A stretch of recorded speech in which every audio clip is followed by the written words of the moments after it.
예, 정부가 지난해 파리 부동산 대책을 발표한 이후 1년이 지났는데 서울 집값이 심상치 않습니다. 일부 지역은 1, 2주 사이에 1억 원을 호가하는 상황까지 벌어지고 있습니다. 네, 급기야 정부에서 추가 대책을 내놓겠다고 밝혔고 앞서 보신 것처럼 박원순 서울시장도 강북 개발 계획을 유보했습니다. 경제부 배삼진 기자와 함께 관련 내용 자세히 살펴보겠습니다. 어서 오세요. 어서 오세요, 기자. 예. 자, 서울 집값이 계속 오르고 있다. 백약이 무효다. 여러 이야기가 나옵니다. 정부가 벌써 또 추가 대책 이야기 나오는데 서울 집값 분위기 어떻길래 이런 얘기가 다시 나오는 겁니까?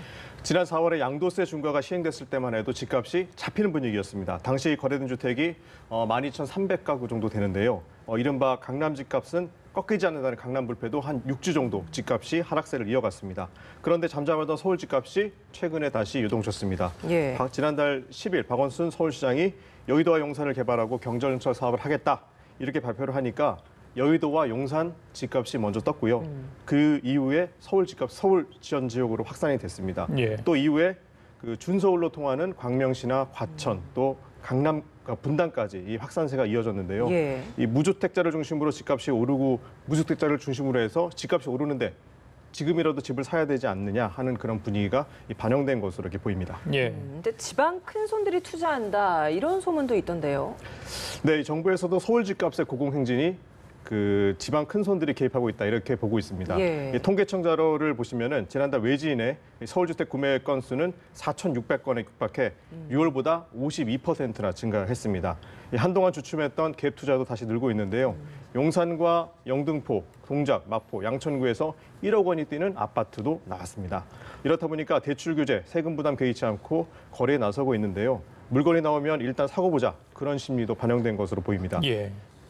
물건이 나오면 지방에서 있는 큰 손들이 올라와서 일단 사고 보자 이런 분위기까지 나타나고 있다 그런 겁니다.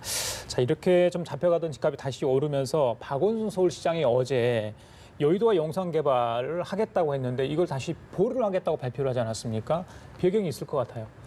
네, 이 박원순 서울시장은 최근에 서울의 주택시장이 과열되고 있다 이렇게 판단한다고 밝혔습니다. 그러면서 그동안 논란이 있었던 여의도와 용산 개발 계획의 추진을 보류하겠다 이렇게 말했는데요. 이른바 그 박원순 효과 차단에 나선 거라고 볼 수 있겠습니다. 이 정부와의 부동산 정책 엇박자라는 비판이 계속 이어졌는데 시장이 안정될 때까지 자기 개발하겠다는 그 계획을 보류하겠다는 겁니다. 박 시장은 서울 서민들의 주거 안정을 위해서 주택 시장의 안정이 최우선돼야 한다는 정부 입장과 자신의 정책이 같다고 주장하면서 갈등이나 이견이 없다는 점을 강조하기도 했습니다. 예. 네, 그럼에도 사실 오른 집값을 다시 내리게 하기에는 역부족이 아닌가라는 생각도 들고요. 그리고 정부에서도 투기 지역을 다시 좀 지정을 한다는 뭐 이런 추가적인 대책 내놓을 계획 내놓지 않았습니까? 그 지난주 목요일에 갑자기 이제 나왔죠. 김동연 부총리하고 김현미 장관이 경제 현안 간담회를 가지면서 내용이 나오게 됐습니다. 예. 정부가 꺼내려는 카드는 이 투기 지역 확대입니다. 투기 지역이 확대되면 대출이 줄어서 은행에서 빚을 내서 집을 살 수가 없습니다. 투기 과열 지구에서 남편과 부인이 따로따로 대출을 받을 수 있지만 투기 지역으로 지정이 되면 둘 중에 한 명만 대출을 받을 수 있게 됩니다. 이른바 돈줄을 틀어막겠다는 의도입니다. 추가 투기 지역 대상은 최근 집값이 많이 오른 종로와 중구, 그다음 동대문, 동작구 등 4곳입니다. 집값이 급등한 광명시나 청약 경쟁률이 높았던 안양시도 투기 과열지구로 지정될 가능성이 굉장히 큰데요. 예. 이 공시가액 현실화까지 꺼낼지도 서울시가 지금 관심 가지고 있습니다. 현재 공시지가는 서울의 65% 정도만 반영이 되어 있는데 80%에서 90%까지 반영하자는 목소리도 나오고 있습니다. 그러니까 집값 상승분을 공시가격에 반영하면 보유세 등 세금 부담이 높아지기 때문에 그러니까 집을 소유하고자 하는 그런 수요를 억제할 수 있다 이렇게 판단하는 겁니다. 예. 지금 현재 서울 지역이 11개가 투기 지역으로 지정되어 있는데 추가로 4개의 지역이 되면 한 15개까지 늘을 수도 있겠네요. 네, 그렇습니다. 예. 그런데 이제 어제 그 박원순 시장의 관련 대책 발언 이제 보류 이야기가 나오는데 부동산 업계에서는 이걸 이미 다 집값이 오른 상황인데 좀 늦었다. 만시지탄이다. 뭐 이런 얘기도 나오더라고요. 전문가들은 어떻게 보고 있습니까? 시장에서는. 정부 정책의 핵심은 이제 수요 억제에 좀 맞춰져 있습니다. 그래서 일부 세력이 투기 세력과 단합해서 가격을 비정상적인 수준까지 올려놨다. 이렇게 보고 있는데요. 그렇다 보니까 파리 부동산 대책, 1년 전에 발표된 부동산 대책을 보면 세제 강화와 재건축 규제, 대출 한도 강화 이런 식으로 나타나고 있습니다. 또 고가주택, 다주택 소유자에 대한 과세를 강화하고 중상층의 아파트 소유에 제동을 또 걸었습니다. 또 임대사업자 등록을 통해서 안정적인 전월세 물량을 공급하겠다는 의도를 나타냈습니다.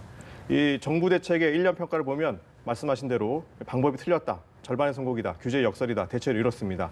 이전 정부와 달리 공급이 빠져 있다, 이런 평가가 나오고 있는 겁니다. 일단 정책 핵심이 수요 억제에 있다라고 하셨습니다. 근데 사실 투기 지역을 지정을 했는데도 불구하고 서울 집값은 계속 올랐거든요. 네, 그렇습니다. 이 서울 강남의 경우 4개구가 1년 동안 모두 집값이 올랐습니다. 이 강남 4구는 아시는 것처럼 투기 지역으로 지정이 되어 있는데요. 예. 지난주 서초구 반포동 아크로 리버파크가 전용 면적 84제곱미터짜리 우리가 이제 30평대라고 얘기하는 30억 원의 거래가 됐습니다. 지난 5월 달에 27억 원의 거래가 됐으니까 한 석 달 만에 3억 원 정도 이렇게 올랐다고 이렇게 볼 수가 있겠는데요.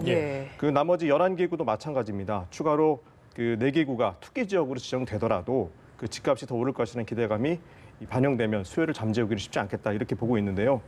지금 이제 정부에서 공시가격 현실화, 이것도 이제 논의가 되고 있는데 단 1, 2주 만에 1억 원씩 호가가 지금 나오고 있는 상황에서 아무리 세금 부담이 커도 집값이 오른다고 한다면 과감하게 그 집을 사는 사람들이 생기지 않을까, 이런 생각이 들기 때문에 현 정부의 그런 정책에 대해서 그렇게 호감을 가지고 이렇게 대하는 그런 전문가들은 별로 없는 것 같습니다. 예, 정부가 추가 규제를 하더라도 이게 시장에서 어떻게 먹힐지가 이제 관건인데, 많은 분들이 이제 결국 공급을 늘려야 한다, 이런 얘기를 하고 있습니다. 정부도 이 공급을 늘리기 위한 대책, 서울시도뿐만 아니라 가지고 있죠. 예, 그렇습니다.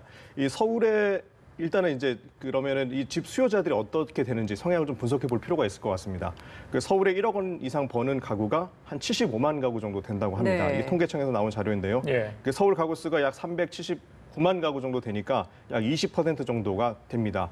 그런데 그럼 서울의 집 현황은 어떻게 되냐? 서울 강남 3구와 마용성, 그러니까 마포와 용산, 성동까지 합쳐서 약 50만 가구 정도밖에 되지 않습니다. 여기에 전국에 1,936개의 가구가 있는데 그중에 연소득이 1억이 넘는 소득 가구가 400만 정도 된다고 합니다. 그러니까 결국은 전국에 있는 400만 가구 중에 일부만 움직여도 서울 집값을 움직일 수 있다, 이렇게 볼 수가 있는 거고요. 그런데 이제 정부에서도 말씀하신 것처럼 이 공급 정책을 시행하고 있습니다. 현재까지 정부가 당초 약속대로 2018년 13만 호의 공공 임대주택 공급 약속을 이행하고 있고요. 2022년까지 모두 65만 호를 공급할 계획입니다. 또 평균 소득 이하의 신혼부부와 저소득 신혼부부 등에게 공공주택을 우선적으로 공급하고, 또 저소득 신혼부부에게는 주택기급, 대출 상품을 마련하는 등 이 주거와 출산 문제까지 병행적으로 하려는 노력까지 하고 있습니다. 그런데 이제 느끼시겠지만은 이 정부의 주택 공급이 이 중산층에 맞춰져 있지 않습니다. 중산층의 소득이 오르고 있는데 이들이 선호하는 아파트 공급이 이루어지지 않으니까 값은 더 오를 수밖에 없다, 이렇게 볼 수밖에 없을 것 같은데요. 집이 없으니까 청약 시장도 이제 들끓었죠. 그래서 올해 3월 달에 다 아시겠지만 DH 자이 개포 들어보셨을 겁니다. 거기 그 아파트가 1순위 청약 평균 경쟁률이 25대 1, 그리고 최고 경쟁률이 90대 1이었습니다. 평균 분양가가 4,160만 원. 정부가 분양가 상한제를 적용하면서 이렇게 집값이 낮아지니까 로또 아파트라는 그런 별칭이 붙게 됐는데, 이 서울에서 청약 당첨이 손실 재테크 공식이랑 이런 것까지 이렇게 결합이 되면서 집값 잡기가 이제 쉽지 않은 그런 상태가 되고 있는데요. 일부에서는 지금 유동자금 이런 얘기도 많이 하는데, 지금 저금리 기조가 계속되고 있으니까 은행에 돈을 맡기는 것보다 부동산 투자를 하는 게 안정적이다. 그런데 그 자금이 1천조 원이다, 이런 얘기도 있습니다. 그러니까 1천조 원이라는 얘기는 정부 예산이 한 450조 정도 되니까 한 2배 정도 이상 되는 거거든요. 그런데 정부 예산의 한 2배 정도 되는 돈이 부동산에 투자가 돼서 돌아다니고 있다, 이렇게 한다고 하면 규제만으로는 그러면은 이 부동산 시장을 잡을 수 있을 것이냐, 이런 부분에 대한 고민들도 좀 있을 것 같은데요. 그러면 이제 집을 공급할 수 있는 방법은 딱 두 가지가 있습니다. 재건축을 시행을 하거나 아니면 그린벨트를 해제해서 집을 짓는 건데요. 근데 재건축 같은 경우는 이거를 이제 시행을 했을 때 폭발력이 엄청나게 큽니다. 한두 건의 문제가 될 수 있는 부분이 아니기 때문에 쉽지 않고요. 그다음에 그린벨트 같은 경우는 서울시에서 굉장히 꺼려하고 있기 때문에 그린벨트 해제도 쉽지는 않은 것 같습니다. 그래서 이래저래 정부에서 집값 관련해가지고 대책을 내놓기를 쉽지 않지 않겠냐, 이렇게 생각이 듭니다. 정부가 어떤 묘책을 내놓을지 지켜봐야 될 것 같습니다. 지금까지 경제부 배삼진 기자와 함께 얘기 나눠봤습니다. 고생했습니다. 고맙습니다.